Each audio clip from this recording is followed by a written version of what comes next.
Hello and welcome to Roll for Sanity, where we become mythos investigators and battle evil in the world of Call of Cthulhu role-playing. And welcome to all the new investigators joining us since the last vid. Today we're going to be looking at another one of the Lovecraftian occupations listed in the Investigator's Handbook. We'll be looking at the Dilletante. You may have seen this occupation in the Investigator's Handbook, but what exactly is a dilettante? The word originated from the Italian for to delight, and this captures the investigator's occupation, as the dilettante is out to experience the delights of the world through notable wealth. These investigators can have an extraordinary credit rating, allowing a high standard of living to pursue the mythos and the artifacts that money can't buy. When I first started playing Call of Cthulhu, I wanted to play the dilettante, as back then you could select any 5 investigator skills for the occupation. This has come down to 3 in 7th edition Call of Cthulhu, but that's still flexible enough for a gallivanting investigator with maybe an interest in demolitions, art and craft, pottery and Latin. What will our dilettante be like? Let's feed the dice to Cthulhu and roll for sanity. Personal attributes. Strength 9. Dexterity 15. Intelligence 14. Constitution 10. Appearance 17. Power 15. Size 17. Education 15. And luck just 6. If only our dilettante could have such high-rolling dice at the casino, they could double their wealth.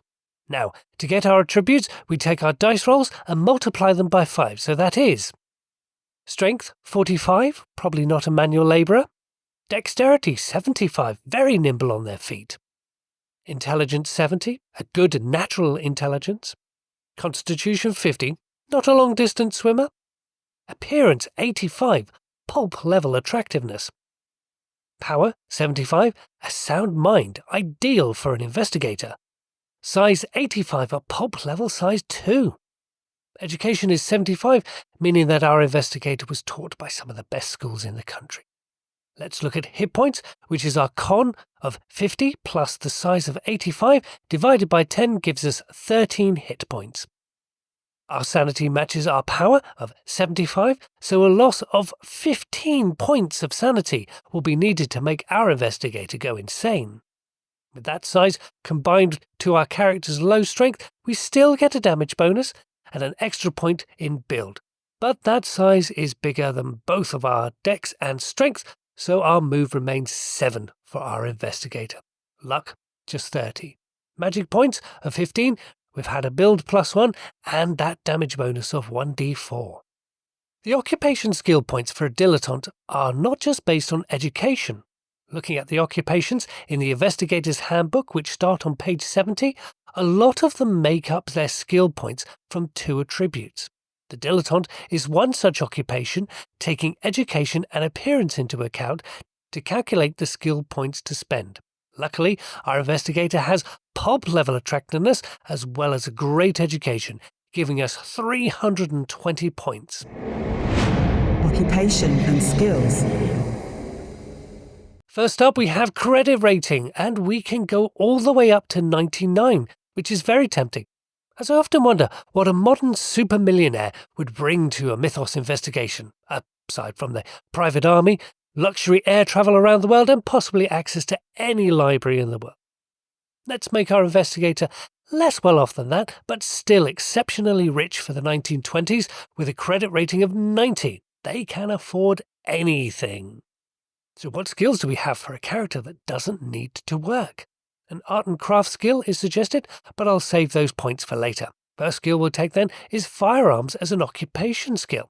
So let's say our leisure pursuits include clay pigeon shooting, also known as skeet shooting. 35 points here to be a good shot. We'll skip another language, as a personal interpreter would be on hand for someone this rich. Ride is only handy on true expeditions, so we'll think about that in our backstory, and add some points here, as being rich they would own horses, but maybe not be an expert rider. 35 points here. For our interpersonal skill, I think we have to go with charm. I also think we have to be generous here, as we can't let the good looks of our character go to waste. 45 points here.